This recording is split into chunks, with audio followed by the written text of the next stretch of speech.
Hello friends, मेरे YouTube channel हर्षवेता Singh पे आपका बहुत बहुत स्वागत है। फ्रेंड, एक बार फिर मैं आपके लिए वीडियो लेकर आ गई हूँ। आई होप कि आपको मेरा वीडियो अच्छा लगेगा। वीडियो अच्छा है तो लाइक कमेंट जरूर कीजिएगा और चैनल पर नए हो तो प्लीज़ सब्सक्राइब जरूर कीजिएगा। तो चलिए शुरू करते हैं आज का अपना वीडियो। तो फ्रेंड्स, हमारे आज की वीडियो का टॉपिक है शतरंज यानी कि चेस, जो कि हमने पिछले वीडियो में भी इसी टॉपिक को कवर किया था और उसमें हमने 35 क्वेश्चन तक कवर किया था। तो उसी टॉपिक को मैं आगे कंटिन्यू कर रही हूँ।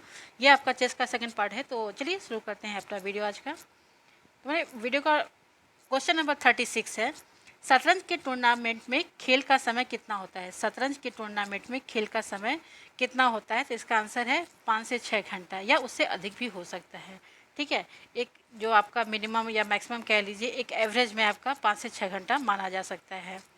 चलिए नेक्स्ट है क्वेश्चन नंबर 37, शतरंज में कौन कौन सी मोहरें होती हैं। शतरंज में कौन कौन सी मोहरें होती हैं। तो इसका आंसर है राजा एक, रानी यानी या वजीर एक, ऊंट, ठीक है, 2 बिशप, घोड़ा, नाइट 2, हाथी आपका रुक 2, प्यादा पॉन आपका 8। ठीक है, तो इस तरह से आपके हो जाएंगे कि एक राजा होता है, एक वजीर या रानी होती है, 2 ऊंट होता है, 2 घोड़ा होता है, एक हाथी होता है और एक 8 प्यादे होते हैं। ठीक है, जिसको हम लोग सैनिक नॉर्मल वे में कहते हैं, ये आपका 8 होता है। ठीक है, चलिए नेक्स्ट देखते हैं। क्वेश्चन नंबर 38 है, शतरंज की बिसात पर सबसे शक्तिशाली टुकड़ा क्या है। शतरंज की बिसात पर सबसे शक्तिशाली टुकड़ा क्या है। तो इसका आंसर है रानी। शतरंज की बिसात पर सबसे शक्तिशाली टुकड़ा रानी है। नेक्स्ट है क्वेश्चन नंबर 39, शतरंज की बिसात पर सबसे कम शक्तिशाली टुकड़ा कौन सा है। तो इसका आंसर है प्यादा। ठीक है, देखिए शक्तिशाली आपका रानी है और सबसे वीक आपका कमजोर टुकड़ा आपका प्यादा है। ठीक है, यानी कि वो आपका जो हम लोग सैनिक बोलते हैं। चलिए नेक्स्ट है क्वेश्चन नंबर 40, शतरंज के गेम में कौन सा टुकड़ा चेकमेट किया जा सकता है। शतरंज गेम में कौन से टुकड़े को चेकमेट किया जा सकता है। तो इसका आंसर है राजा। ठीक है, राजा को हम चेकमेट कर सकते हैं या करते हैं। ठीक है, नेक्स्ट है क्वेश्चन नंबर 41, शतरंज के खेल में कौन सा खिलाड़ी पहली चाल चल सकता है। शतरंज के खिलाड़ी में कौन सा खिलाड़ी पहली चाल चल सकता है। तो इसका आंसर है सफ़ेद मोहरे वाला खिलाड़ी। ठीक है, जो जिसके पास सफ़ेद मोहरे हैं वो पहले चलेगा। तो इंपॉर्टेंट क्वेश्चन है, ध्यान रखिएगा। चलिए नेक्स्ट है क्वेश्चन नंबर 42,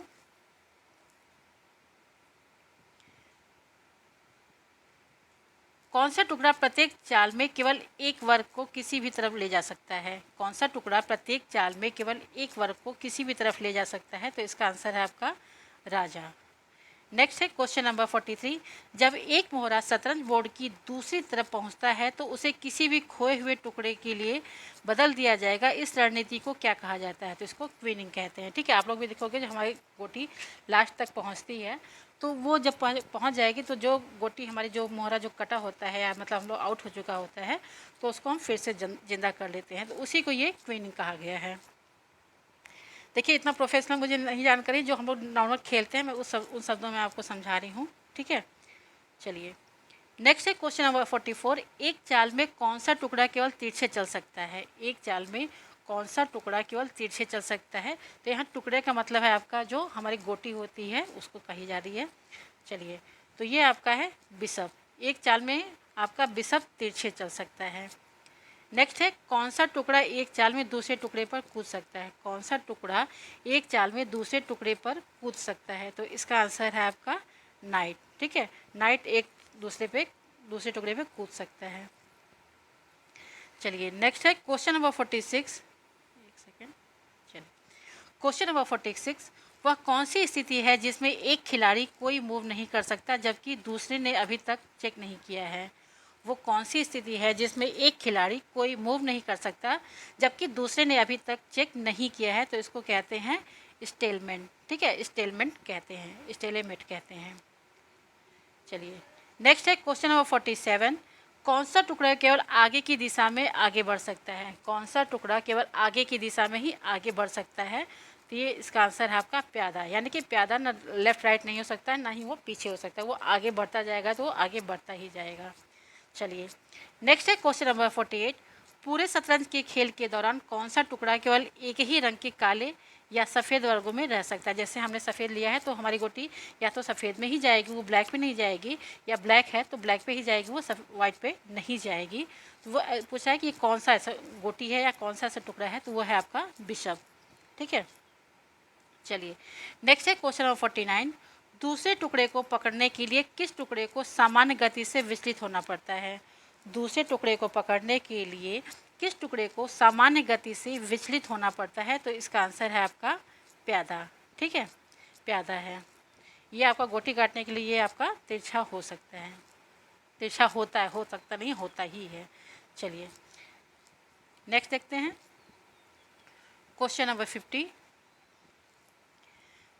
शतरंज का खेल ड्रॉ में कैसे समाप्त हो सकता है? शतरंज का खेल ड्रॉ में कैसे समाप्त हो सकता है? तो इसका आंसर है खेल गतिरोध तक पहुंचता है या दोनों खिलाड़ी ड्रॉ से सहमत हों। ठीक है, या तो खिलाड़ी खेल गतिरोध तक पहुंचता हो या दोनों खिलाड़ी ड्रॉ से सहमत हो कि हाँ भाई अब खेल खत्म कर दिया, बहुत लंबा चल रहा है। चलिए नेक्स्ट है क्वेश्चन 51। स्कॉलर के साथी को प्राप्त करने के लिए कितने चालों की आवश्यकता हो सकती है? स्कॉलर के साथी को प्राप्त करने के लिए कितने चालों की आवश्यकता हो सकती है? तो इसका आंसर है 4 चालें। चलिए नेक्स्ट है क्वेश्चन नंबर 52। फारसी में चेकमेट शब्द का क्या अर्थ है? फारसी में चेकमेट शब्द का क्या अर्थ है? तो इसका आंसर है राजा असहाय है। तो ये इंपॉर्टेंट है, ध्यान रखिएगा। चेकमेट आपका इम्पॉर्टेंट वर्ड है, जो जैसे शब्दावली कही जाती है, तो हमारे शतरंज के गेम में शब्दावली पूछता है चेकमेट, तो ये चेकमेट भी आ सकता है। और आपकी नॉलेज होना चाहिए कि चेकमेट क्या होता है, इसका मीनिंग क्या है। जो चेकमेट का अर्थ है आपका राजा असहाय है। चलिए नेक्स्ट है क्वेश्चन नंबर 53। एक किश्ती एक चाल में अधिकतम कितने वर्ग पार करेगा?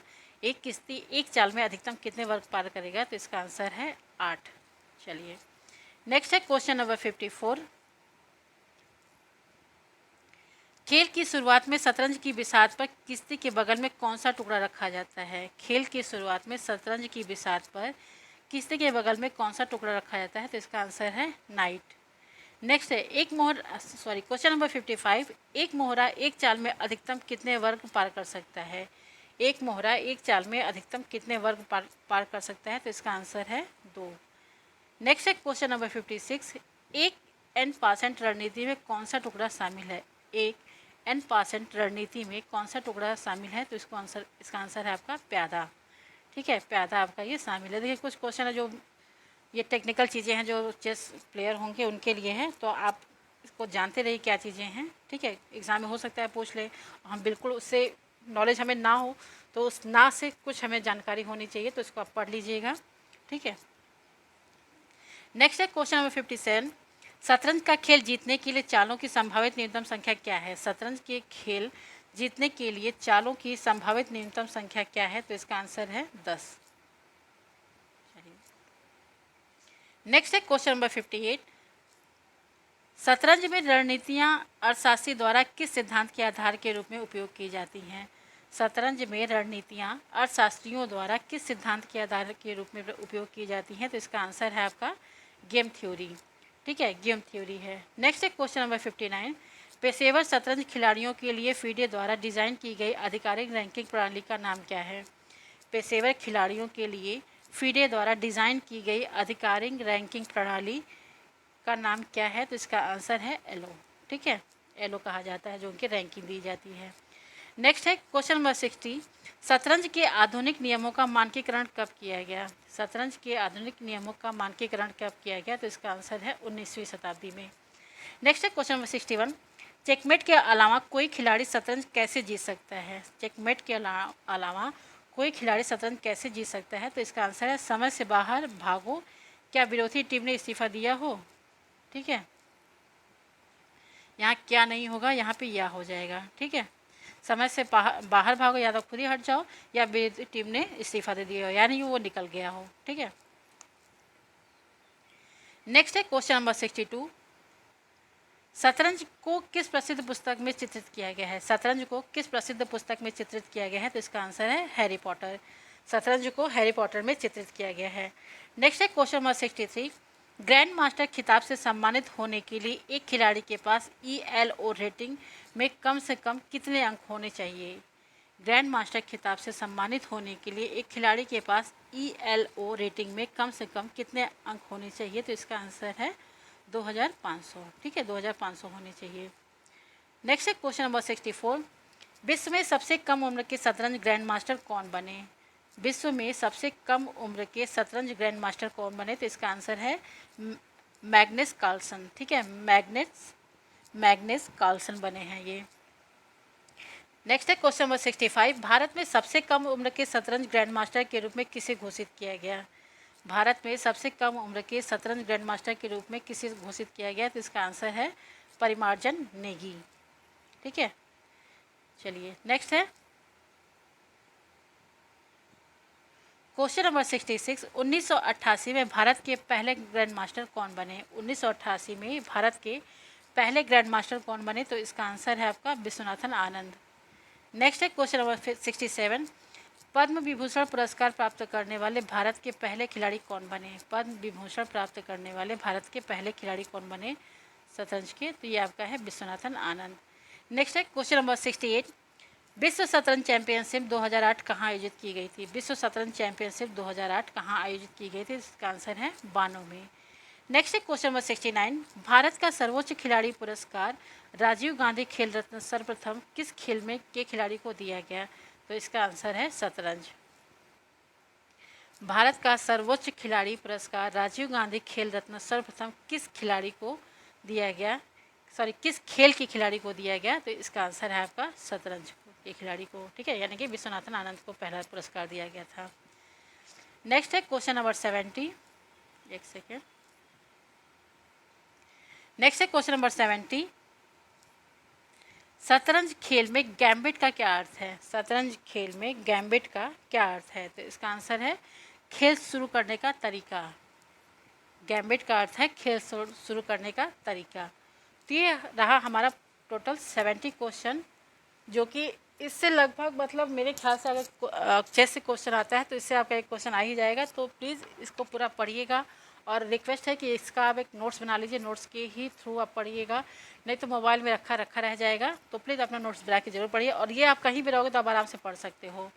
ठीक है, तो इस तरह हम लोगों ने चेस में पूरे 70 क्वेश्चन को कवर कर लिया और चेस हमारा। मैं सोच रही एक पार्ट और बनाऊँ जो आपके लिए इंपॉर्टेंट होगा, तो वीडियो को पूरा देखिएगा और इसका थर्ड पार्ट भी देख लीजिए, कुछ क्वेश्चन उसमें भी रहेंगे। तो आप क्वेश्चन क्या उसका एक अलग से ट्रॉफी और जो आपके टूर्नामेंट होते हैं उससे रिलेटेड एक वीडियो रहेगा, तो आप उसको देखिएगा। और इस तरह से हम लोग पूरे शतरंज यानी कि चेस को कवर कर लेंगे और इससे अलग कोई क्वेश्चन नहीं आने वाला है। ठीक है, तो हमारे आज के वीडियो का प्रश्न है, नायडू ट्रॉफी किस खेल से संबंधित है? नायडू ट्रॉफी किस खेल से संबंधित है? इसका आंसर अपने कमेंट्स बॉक्स में जरूर दीजिएगा, और पिछले वीडियो का उत्तर इस वीडियो के डिस्क्रिप्शन बॉक्स में दे दोगे, आप वहाँ से आंसर चेक कर लेना। और वीडियो अच्छा लगे तो लाइक कमेंट जरूर कीजिएगा, चैनल पर नए हो तो प्लीज़ सब्सक्राइब जरूर कीजिएगा, अपने फ्रेंड्स को इसको जरूर शेयर कीजिए और उनको भी बोलिए कि वो सब्सक्राइब चैनल को कर लें, क्योंकि इससे गेम और स्पोर्ट्स से रिलेटेड आपको वीडियो मिलते रहेंगे। और प्लीज़ रिक्वेस्ट है एक छोटा सा कमेंट जरूर कीजिए, तो कमेंट जरूर कीजिएगा। Thank you so much and all the best.